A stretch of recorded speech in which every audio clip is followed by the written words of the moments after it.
एक छोटे से गांव में हिना नाम की एक बच्ची रहती थी। इसकी आंखों में चमक और ख्वाबों की एक दुनिया आबाद थी।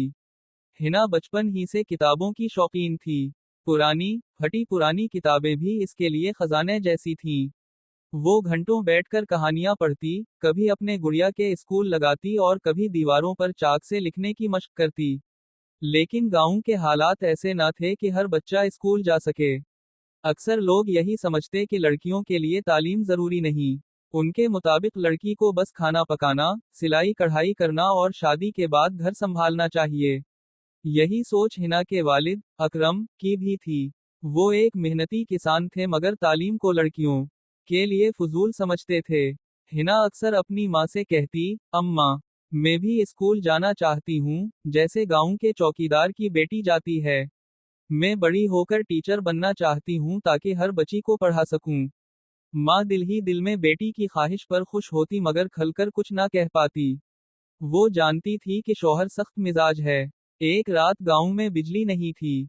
आसमान पर चांद पूरी आबवाओ ताप से चमक रहा था। हिना ने चांद को देखकर माँ से कहा, अम्मा, देखो ना, चांद कितना रोशन है। काश मेरे दिल के ख्वाब भी ऐसे रोशन हो जाएं।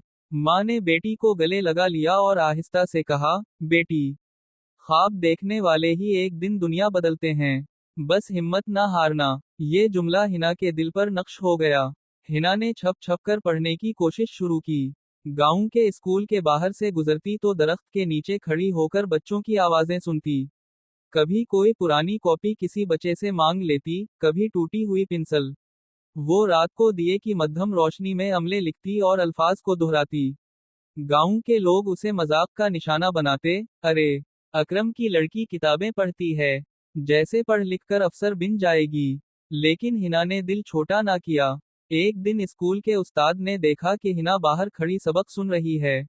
इन्होंने करीब बल्ला कर पूछा, बेटी, तुम स्कूल क्यों नहीं आते? हिना ने शर्माते हुए कहा, उस्ताद जी, अब्बा नहीं मानते। लेकिन मैं पढ़ना चाहती हूँ। उस्ताद मुतासिर हुए। इन्होंने फैसला किया कि हिना को छपकर पढ़ाएंगे। यूं रोज शाम को हिना उस्ताद के पास आकर सबक पढ़ने लगी।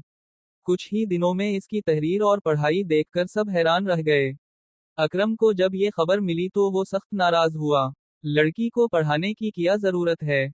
ये सब फजूल है। वो गरजा। लेकिन हिना ने पहली बार हिम्मत करके जवाब दिया, अब्बा, अगर आपने मुझे पढ़ने दिया तो मैं सिर्फ अपनी नहीं बल्कि पूरे गांव की बच्चियों की जिंदगी बदल सकती हूँ। अकरम को बेटी की आंखों में वो रोशनी नजर आई जो किसी जिद या जिद्दीपन की नहीं बल्कि सच्चाई और ख्वाबों की रोशनी थी। वो खामोश हो गया। कुछ बरस गुजरे। हिना ने अपनी मेहनत और लगन से गांव के स्कूल में सबसे ज्यादा नंबर हासिल किए। जिला के इम्तिहान में भी कामयाब होकर उसने सबको हैरान कर दिया। अब वो वाकई उस्ताद बनने के रास्ते पर थी। जब वो पहली बार स्कूल की टीचर बनी तो गांव के लोग हैरत से देखने लगे। जो लोग कल तक कहते थे कि लड़की की तालीम फजूल है, वो अपनी बेटियों का हाथ पकड़कर हिना के पास लाते और कहते, बेटी को पढ़ा दो ताकि ये भी तुम जैसी बन सके। एक दिन अकरम ने बेटी को स्कूल के बच्चों के सामने पढ़ाते देखा। इसकी आंखों में आंसू आ गए। वो सोचने लगा, अगर मैंने बेटी को रोक दिया होता तो आज ये सब कैसे होता। अकरम ने सबके सामने कहा, मैं गलत था। तालीम ही असल जेवर है, खास तौर पर लड़कियों के लिए। क्योंकि एक पढ़ने वाली लड़की पूरे घर को रोशनी देती है। यूं हिना के ख्वाब ने न सिर्फ इसकी अपनी जिंदगी बदली बल्कि पूरे गांव की सोच को बदल दिया। अब गांव की हर बच्ची स्कूल जाती थी। हिना अक्सर कहा करती, तालीम रोशनी है, और लड़की अगर पढ़ेगी तो ये रोशनी नस्लों तक पहुंचेगी। ये कहानी हमें सिखाती है कि लड़कियों की तालीम किसी भी कौम की तरक्की के लिए बुनियाद की हैसियत रखती है। लड़की अगर पढ़ेगी तो वो माँ बनकर आने वाली नस्लों को भी इल्म की रोशनी देगी। इसलिए बेटियों को पढ़ने से रोकना गोया एक चिराग बुझाने के मुतरादिफ है। और याद रखें, रोशनी कभी छपती नहीं, वो हमेशा रास्ता दिखाती है।